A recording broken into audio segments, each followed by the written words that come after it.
Kingdom, qui est un swing bait avec une queue de shad. Donc regarde donc, en plus il te donne pas mal de queues de rechange, t'en as deux. Et en fait voilà, regarde, c'est un swing bait, donc avec une articulation. Et en plus derrière, t'as une jolie caudale comme ça. Ça va, à mon avis, ça peut bouger fort quand même. C'est bruiteur, ça pèse de mémoire 17 grammes, je crois. Et on a une jolie bavette carrée qui peut quand même pas mal protéger, selon l'inclinaison, pas mal protéger de l'accrochage des hameçons derrière. Donc la qualité est toujours vraiment sympathique. Quand vous êtes sur du Kingdom, vous avez en général des leurres de qualité. Donc ça, c'est à t'essayer. Alors on est en période de faire une mouture là. Si ça se trouve, vous aurez déjà vu comment ça nage avant de l'avoir vu. Ensuite, je m'étais pris pour la fermeture, mais ça n'a pas pêché. Voilà. Des gros jerkbait en suspending. Donc bien sûr, pour la France, vous enlevez celui du milieu, hein, on a droit à deux triples. Du coup, c'est un suspending, mais quand on enlève ça là, du coup, c'est légèrement, c'est plutôt tout petit peu floating. Donc, faut trouver mettre soit des hameçons un tout petit peu plus gros, soit essayer de passer un tout petit plomb sur l'œillet ici, histoire de garder l'équilibre. Donc là, on le voit très bien. Je vous ai ouvert celui-là parce qu'on voit très bien, en fait, le rattle pour le bruit.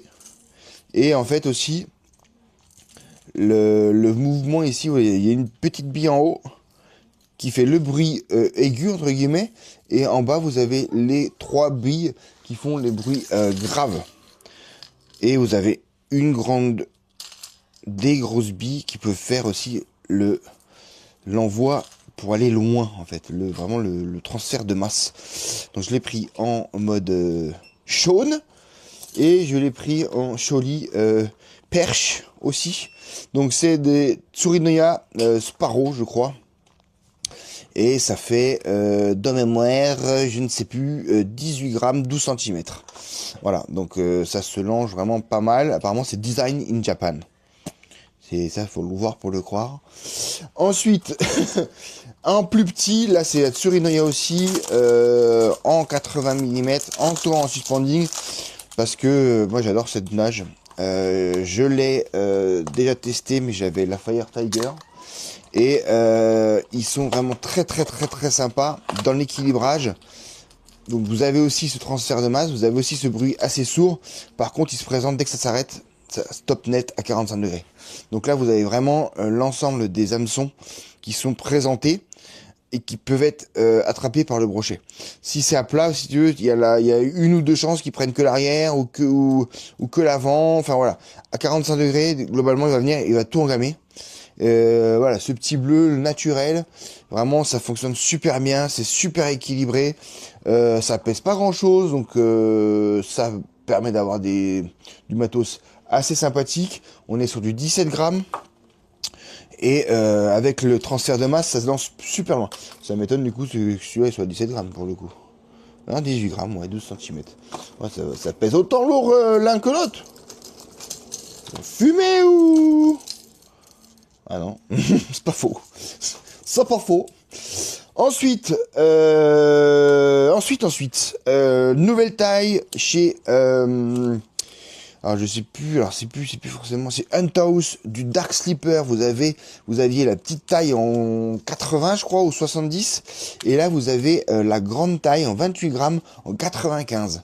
Donc ça, c'est un leurre. Encore une fois, dans les canaux, dans les ports, dans les darses, où il y a du goby en fait. Non, moi ça, c'est très joli et en plus, ça ne réagit pas par son poids. 28 grammes, en fait, c'est tout simplement, c'est une surface base très large et quand on va le pousser, en fait, il va planer plus que tomber comme ça, vu qu'il est quand même très large, il y a une bonne portance, et du coup il fait pas ses 28 grammes en fait. Donc ça sert à lancer loin, mais du coup à la nage c'est vraiment sympa. Et là, je trouve qu'ils ont quand même vachement amélioré la mobilité de la queue. Sur les petits, des fois, c'est un peu rigide. Là, sur le grand, franchement, ça a fait le taf. Ça, franchement, ça va pêcher. Ça va pêcher, c'est clair. Et moi, ça, c'est beau en plus. Hein. Ouais, ça pèse 28 grammes et franchement, c'est une très très belle nouveauté.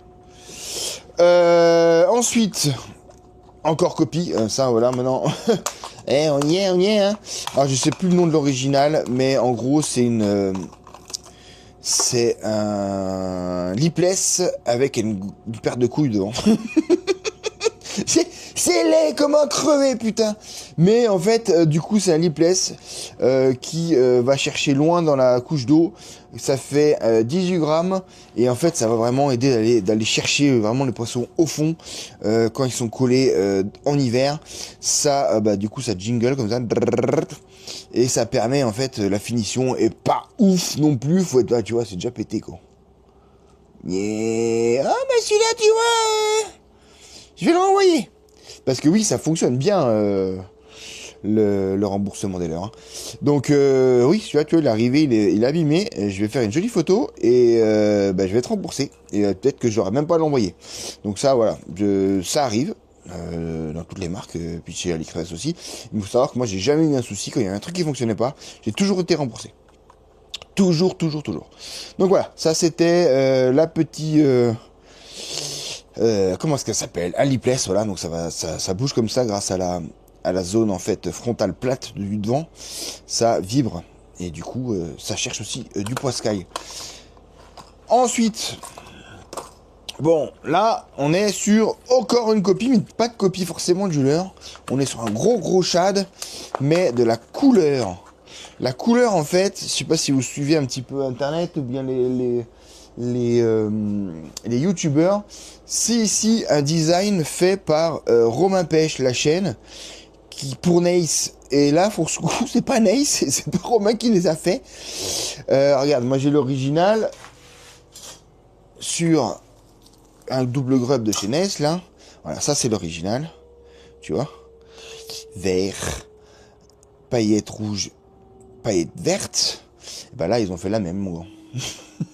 Là, ils ont fait exactement la même. Donc ça, c'est un gros shad avec la fonte pour le Texan si besoin. Un gros bidon, ça doit bien gîter. Ça pèse tout simplement 73 grammes, 21 cm. On est quand même sur quelque chose d'un gros rouchage, bien ventru, bien trapu. Ça doit voldiguer l'un à l'autre. Non, j'arrive. À tout de suite. Ensuite, un petit déracou encore. J'ai fait, à ce moment les déracous, j'adore. Ça fait de la perche, ça fait de la perche. Donc les copies, j'avais pas, je les ai perdues. Voilà, j'ai des nœuds, des arbres, des cigognes qui passent à travers. Donc voilà, je me suis repris des couleurs que j'avais pas, doré et noir, c'est bleu. Des grammages un peu plus variés hein, pour des différentes couches d'eau. Là, on est sur du 7, je crois.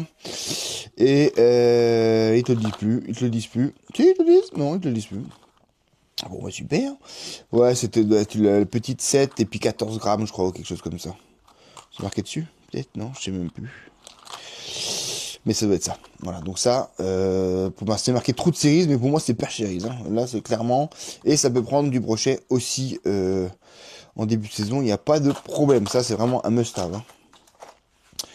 Ensuite, je me suis repris pour faire mes montages chalot, par exemple, typiquement, voilà, sur ce type de leurre, quand t'as pas la bonne taille, bah tu te le fais. Et là, je me suis pris du fil métallique qui peut faire aussi bien les balines en 40 livres, 10 mètres. C'est du baline métal qui est revêtu en fait avec du nylon, donc c'est un peu plus plat, plus résistant.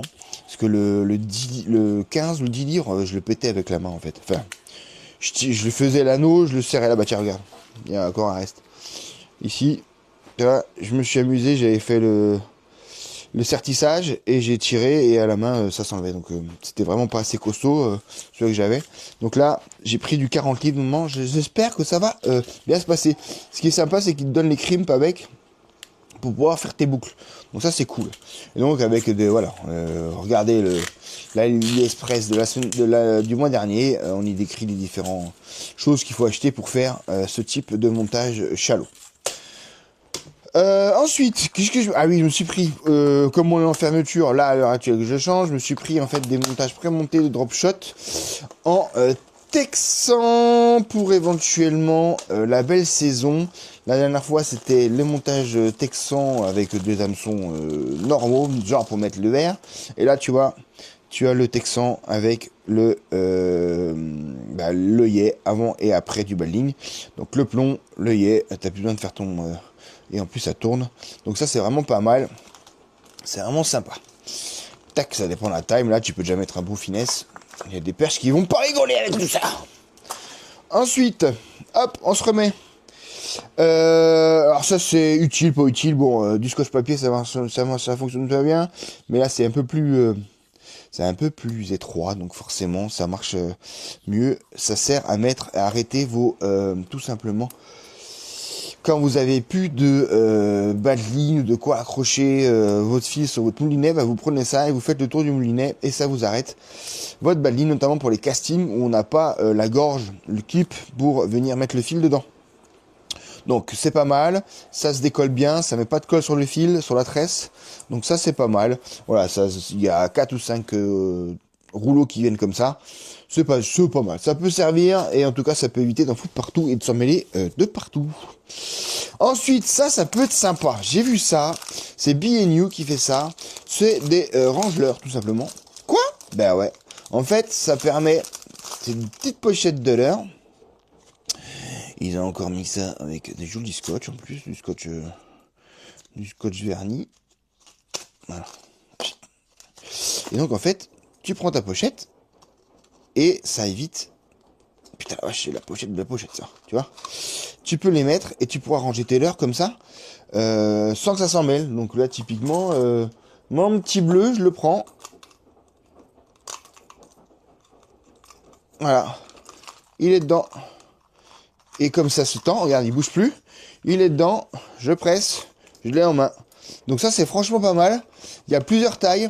Il y a plusieurs largeurs et ça par contre c'est top. En vrai quand tu les mets dans ta boîte de pêche ou tu veux juste le mettre dans t'as pas de boîte de 2 ou 3 leurres, tu le mets dans ton sac, ça t'évite de s'accrocher partout, ça reste dedans. Toi c'est tombé, ça retombe, ça reste dedans, ça a bien coincé. Voilà, tu le presses, tu le sors. Est-ce que ça peut marcher avec le... bah, tu vois, il y a la taille un peu plus grande. Je crois que j'ai pas pris la plus grosse taille entre guillemets. Tu vois, pour celui-là ça fonctionnerait pas. Voilà, c'est trop petit.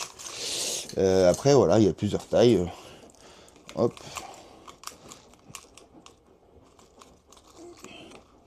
Tu vois, là, on est vraiment à la limite. Ouais, j'arrive plus à le sortir, tu vois.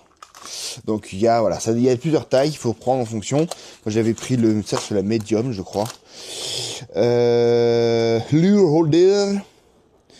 Ouais, le M, donc tu as du L, du XL et du S. Et franchement, c'est super bien.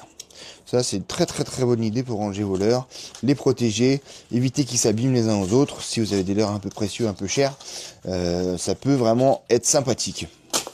Ensuite, on arrive... putain, qu'est-ce que ça fait comme plastique? C'est vrai que là, par contre, faut être honnête, tu déballes du AliExpress, tu fais travailler la déchetterie. Hein. Ensuite, ça vous l'avez déjà vu, mais c'est, je le répète, vraiment cool. Des patchs pour faire vos installations sur vos kayaks, sur vos bateaux gonflables, etc. Pour mettre vos sondeurs, éco-sondeurs, tout ce que vous voulez. Voilà, ça coûte une dizaine d'euros. C'est une base qui est très solide. Il faut juste bien la coller à plat. Si vous avez un peu de mal à bien la coller, déjà prenez bien de la colle. Et puis surtout avec un décapeur thermique, vous la faites un peu... alors ça dépend dans quelle forme va être votre plus grand rayon de courbure. Mais voilà, vous donnez un petit peu de concavité et ça permet de mieux coller. Alors ici c'est une... en étoile, mais étoile, AliExpress, c'est pas forcément les mêmes étoiles que vous avez. Donc vous avez juste à débrancher votre support type Garmin, etc., ou Fraser, ou je sais pas, et vous les mettez dedans. Et ça fonctionne vraiment pas mal. Ensuite, The Last but not the least, dans la série Petite Bagagerie Sympathique, on est ici plutôt sur des